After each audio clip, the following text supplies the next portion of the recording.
अब डॉक्टर अजीज खान, फिर बाकी लोगों के पास जाऊंगी। डॉक्टर अजीज खान जी, हेलो जी। डॉक्टर अजीज खान, आवाज आपको आ रही है?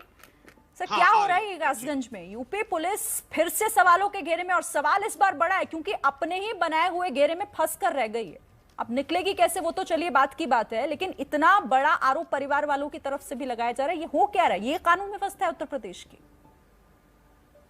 देखिए श्री जी, सबसे बड़ी बात तो ये है कि आज जिस तरीके से उत्तर प्रदेश में पुलिस जो एक निहत्थे पर वार कर रही है, जो हालात पुलिस ने पैदा कर दिए हैं, आज झूठ बोले की इंतहा है। आप देखिए जिस तरीके से पूरा एपिसोड देखा जा रहा है कि 2 फीट की हाइट से एक 5 फीट के लड़के को दिखाया जा रहा है कि साहब उसने आत्महत्या किया। झूठ की इंतहा हो गई। आखिर पुलिस को किस हद तक झूठ बोलने पर आप मजबूर करेंगे? आखिर पुलिस पर वो कौन सा दबाव है कि जो इस तरीके की हरकत हो रहे हैं? आज पूरे प्रदेश में जिस तरीके से जो बेचारे मासूम हैं, उन मासूम को कैसे आप सजा दे रहे हैं? आखिर चाहती क्या है ये सरकार? सरकार कहीं ना कहीं इसका मनसा ठीक नहीं है। आज चुनाव जब नजदीक आ रहा है, चुनाव नजदीक आने के बाद इस तरीके की हरकत करके आखिर वो क्या साबित करना चाहती है? जिस तरीके से कासगंज में जो वाकया हुआ है, लगातार इस तरीके से अभी गोरखपुर में कुछ दिन पहले पुलिस ने वाकया किया, इससे पहले कई जगहों पे वाकयात हुए हैं। लगातार आप देखिए सुप्रीम कोर्ट ने भी इससे पहले कई बार कटघरे में पुलिस को खड़ा किया। उत्तर प्रदेश के नेशनल ह्यूमन कमीशन ने पुलिस को कटघरे में खड़ा किया। आखिर पुलिस पर उत्तर प्रदेश सरकार का जो दबाव वो खत्म हो गया है? क्या पुलिस पर पूरी तरह से जो नकेल होता है वो सरकार का खत्म हो गया? सरकार अपने इकबाल को खत्म कर चुकी है? ये कहीं ना कहीं ये सवाल खड़ा हो रहा है। सवाल खड़ा हो रहा है कि सरकार अगर चलाना आपको नहीं आता है, सरकार आप नहीं चला पा रहे, तो इस्तीफा दे दीजिए। चुनाव कराने की भी जरूरत नहीं है। आज जिस तरीके से उत्तर प्रदेश में लॉ एंड ऑर्डर पूरी तरह से खत्म हो गया है, आज एक आम आदमी, निर्दोष जो शख्स है, उस पर कहीं ना कहीं पुलिस का शिकंजा बड़े स्तर पर कसता जा रहा है। वो आदमी अपने आप में असहाय महसूस कर रहा है। आखिर कासगंज में जो घटना हुआ, इसके लिए कौन जिम्मेदार होगा? मौत जो हुई है, इसके लिए कौन जिम्मेदार होगा? जिस घर का चिराग जो है वो बुझ गया, उसके लिए कौन जिम्मेदार होगा? सरकार जिम्मेदारी लेगी? सरकार इस बात को मानेगी? डॉक्टर अजीज से जवाब ले लेते हैं। डॉक्टर अजीज खान, जवाब दीजिए इसका।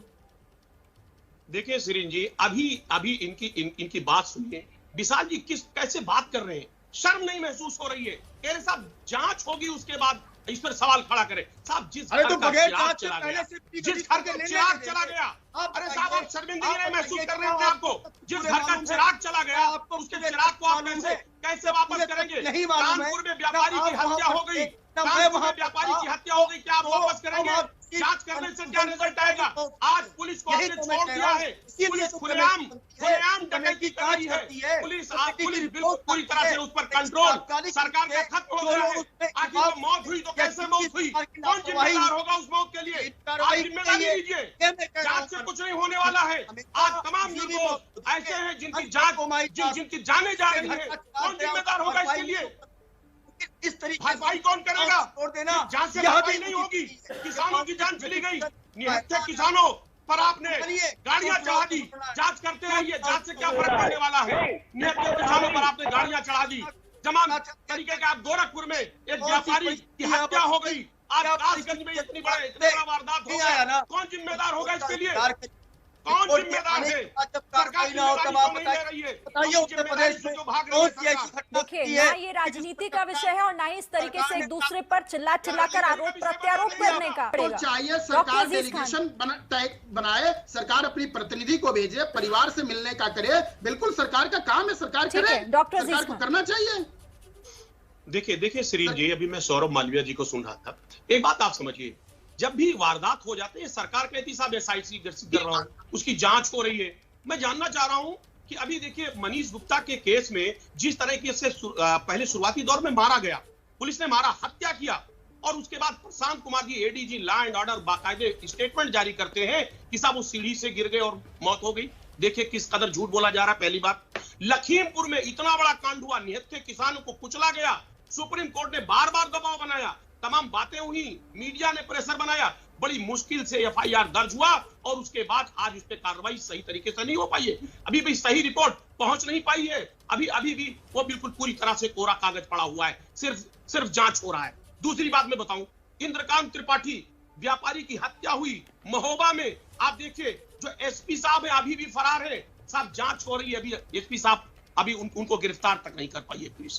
देखिए लगातार जो मौतें हो रही है, एनकाउंटर को ले लें आप, आज 8,000 एनकाउंटर उत्तर प्रदेश में हो गया, जिसमें तमाम फेक एनकाउंटर है, तमाम निर्दोष लोगों को मार दिया गया, 3,000 लोगों को घायल कर दिया गया एनकाउंटर के नाम पे।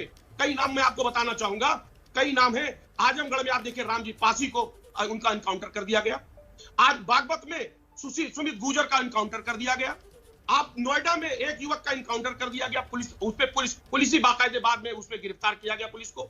लगातार एनकाउंटर पे एनकाउंटर, पुलिस पूरे घेरे में है, शक के घेरे में है। और आज कासगंज में ये वाकया हुआ है, सब ये कह रहे हैं कि उसमें जांच होगी। अरे भाई जांच में क्या निकलेगा? जांच में फिर वही निकलेगा कोरा कागज। जिसके घर से मौत हो गई, जिसका बच्चा चला गया, जिसका चिराग घर का चला गया, आप जांच करके क्या करेंगे? आज आपका जो इकबाल है सरकार के ऊपर से, पुलिस के ऊपर से, वो खत्म हो गया है। पुलिस बिल्कुल यही तो सबसे बड़ी विडंबना है ना कि अब विश्वास किया जाए तो किस पर जाए। पुलिस एक ऐसी व्यवस्था बनाई गई कि अगर किसी भी तरह के अपराध का सामना आप कर रहे हैं तो आप उस पुलिस के सामने जाएंगे, लेकिन जब पुलिस इस तरह की बयानबाजी करे, इस तरह की दलीलें दे, तो फिर भरोसा किस पे होगा?